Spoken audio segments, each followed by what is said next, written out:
श्रीमद्भागवत कथा भाग 69। वंदे नंदव्रजस्त्रीणा पादरेणुमभीक्षणः यासां हरिकथोद्गीतं पुनाति भुवनत्रयम्।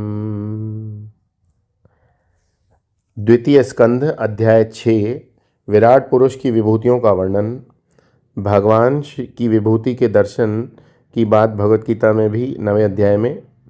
ये वर्णन केवल तात्विक स्तर पर किया गया है। मया ततमिदं सर्व जगद व्यक्त मूर्तिना मत स्थानि सर्वभूतानि च नाहं तेष्वस्थितः न च मत्स्थानि भूतानि पश्य मे योगमैश्वरम भूतभृन्न च भूतस्थो ममात्मा भूत भावनः। यहाँ भगवान ने बताया कि सारे आकार युक्त जगत के आधार के रूप में मैं बैठा, मैं अव्यक्त आकारहीन तत्व हूँ, इसलिए सारा जगत मुझ में है लेकिन मैं उनमें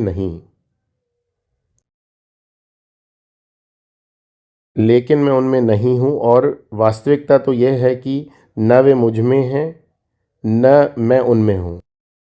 यह तात्विक विवेचन में ग्रहण करना बड़ा कठिन लगता है। स्थूल बुद्धि वालों को यह समझ में नहीं आता। और आकारहीन तत्व कैसे सभी आकारों को आकार देता है, विकारहीन तत्व कैसे सभी विकारों का समर्थन करता है।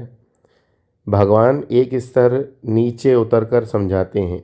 रसोऽयमप्सु कौन्तेय, जहाँ जहाँ रस की अनुभूति हो, प्रकाश दिखाई देता है, समझना उसमें मैं ही हूँ। लेकिन यह भी समझ में नहीं आता तो भगवान 10वें अध्याय में कहते हैं, अच्छा ये बताओ, पेड़ देखा है? हाँ हाँ देखा है। तो दुनिया में जितने पेड़ हैं उनमें मैं अश्वत्थ मैं हूँ। अच्छा तो ऐसा सरल सरल बताओ ना। अच्छा नदियाँ जानते हो, पहाड़ देखे हैं? हाँ जानते हैं। तो जितनी नदियाँ हैं उनमें गंगा जी मैं हूँ, जितने पहाड़ हैं उनमें हिमालय मैं हूँ। अब बिल्कुल समझ में आ गया। इस प्रकार गीता के विभूति योग नामक 10वें अध्याय में भगवान 73 उदाहरण देते हैं। यह ज्ञान प्रदान करने की सुंदर पद्धति है। हमारी बुद्धि स्थूल जगत में फंसी है। भगवान भी उन्हीं का सहारा लेकर हमें अपना दर्शन कराते हैं। अंत में कह देते हैं कि जहाँ जहाँ तुम्हें कोई भी विशेषता दिखेगी वहाँ मेरे ही दर्शन करना।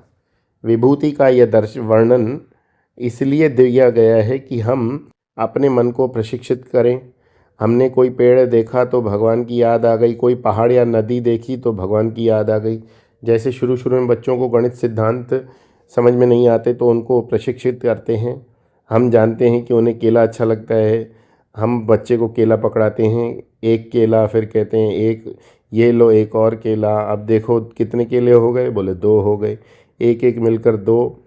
शुरू में तो वो उसका ध्यान गणित सीखने में कम रहता है, केला खाने में अधिक। लेकिन धीरे धीरे प्रगति होती है तो केला निकल जाता है, गिनती आ जाती है। इसी प्रकार हमें विभूति दर्शन के द्वारा स्थूल जगत में परमात्मा का दर्शन कराया जाता है। फिर सिखाते हैं त्वमेव माता च पिता त्वमेव। जब माँ पिता गुरु में भगवान देखने का अभ्यास करेंगे तभी एक दिन ऐसा आएगा अतिथि यानी अनजान व्यक्ति में भी भगवान के दर्शन होंगे। यह विभूति योग ऐसी पद्धति है कि जिसका मन द्वैत में फंसा है उसके द्वैत भाव का निराकरण हो जाता है।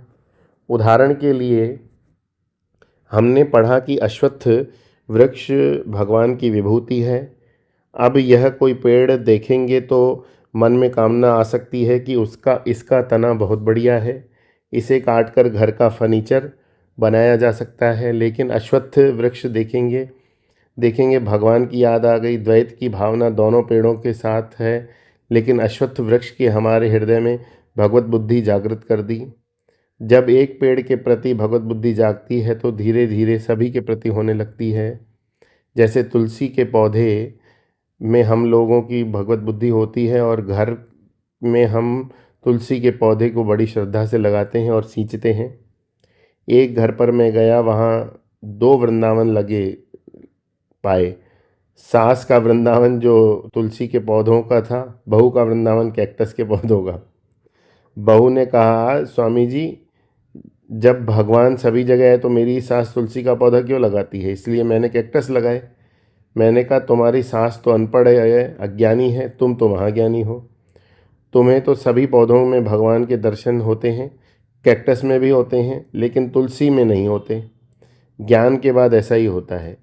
देखो, भगवान की विभूतियों का तात्पर्य यही है कि हम सभी हिंदू धर्म को मानने वाले तुलसी में भगवान के दर्शन का अभ्यास करेंगे तो संगठित रहेंगे। जब हमारी दृष्टि इतनी सूक्ष्म और व्यापक हो जाएगी, सभी पेड़ में, प्रत्येक वस्तु में भगवान का दर्शन होने लगे, तब संगठन की कोई आवश्यकता नहीं रहती। भगवान ने बताया, पर्वतों में हिमालय को देखो तो भगवान का स्मरण हो, नदियों में गंगा जी को देखो तो भगवान का स्मरण हो। इस प्रकार द्वैत के जितने भी क्षेत्र हैं, सब में एक एक विभूतियाँ बता दी, जिसके द्वारा हम अपने आप को भगवान की याद दिला सकें। ऐसा करते करते अनेकत्व समाप्त होने लगेगा और अनुभव होगा कि जो कुछ दिख रहा है वो सभी तो भगवान की विभूतियाँ हैं। कथा, ब्रह्मा जी नारद जी को बताते हैं कि परमात्मा से पहले अव्यक्त रूप में संपूर्ण सृष्टि का निर्माण हुआ। उन सबको संगठित करने पर विराट पुरुष का निर्माण हुआ। इसी विराट पुरुष की इंद्रियों से हमारे भिन्न भिन्न इंद्रियां बनी। पहला मुख से वाणी तथा उसके अधिष्ठात्री देवता अग्नि एवं 7 छंद। दूसरा जिह्वा से रसनेन्द्री, उसके देवता वरुण तथा सभी प्रकार के रस। तीसरा नासिका छिद्र से 5 प्राण तथा वायु। चौथा घ्राणेन्द्रियों से अश्विनी कुमार, सभी गंध तथा औषधियाँ। पांचवा श्रवणेन्द्रियाँ से दिशाएं, आकाश तथा शब्द। छठा शरीर से सौंदर्य तथा सभी वस्तुओं का सार तत्व। सातवां रोमों से अंकुरित होने वाले पेड़ पौधे। आठवां त्वचा से रसनेन्द्रिय, वायु तथा यज्ञ। नौवां केश और नख से मेघ, बिजली तथा धातुएं। 10वां भुजाओं से लोकपाल। 11वां 3 पद से भू भुव स्व, ये 3 लोक। 12वां चरण कमलों से भय की निवृत्ति तथा कामना की पूर्ति। 13वां जननेन्द्रिय में रति सुख। 14वां गुदा से यम, मित्र, मृत्यु, नरक तथा मल त्याग। 15वां लिंग से जल, वीर्य, मेघ तथा प्रजापति। 16वां पीठ से पराजय, अधर्म और अज्ञान। 17वां नाड़ियों से नदियां नाले। 18वां हड्डियों से पर्वत। 19 उदर से समस्त प्राणी तथा उनकी मृत्यु। 20वां हृदय से मन तथा उनमें होने वाले संकल्प। इस वर्णन से स्पष्ट है कि परमात्मा से दृश्य, दृष्टा और दर्शन की त्रिपुटी का विस्तार हुआ। जैसे वाणी इंद्रिय तथा विषय हैं, शब्द और इसके अधिष्ठात्री देवता हैं अग्नि। विषय, इंद्रिय और देवता तीनों ही इस विराट पुरुष से निकले। अतः चाहे भीमसेन जोशी की सुरीली आवाज़ हो या किसी के फटे बांस जैसी आवाज़, दोनों ही आवाज़ एक ही परमात्म तत्व की अभिव्यक्ति है। जब हमारा ध्यान तत्व पर चला जाता है तो कौन बोला और क्या बोला, इसका महत्व समाप्त हो जाता है।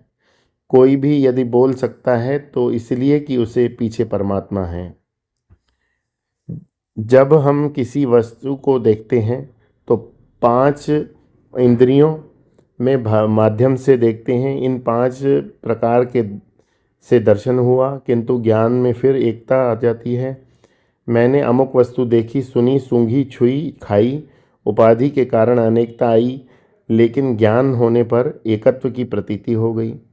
इसी प्रकार यह संपूर्ण दृश्य सृष्टि एकमेवा द्वितीय, एक ही परमात्मा है। लेकिन जब हमारा ध्यान भोग्य जगत पर जाता है तो अनेकात्मता का निर्माण हो जाता है। जब इंद्रियों पर जाता है तो भोक्तृत्व भाव का निर्माण हो जाता है, और जब भोक्ता भोग्य से परे चल जाता है तो एक तत्व का ज्ञान हो जाता है। बोलिए श्री कृष्णचंद्र भगवान की जय। श्रीमद्भागवत महापुराण की जय।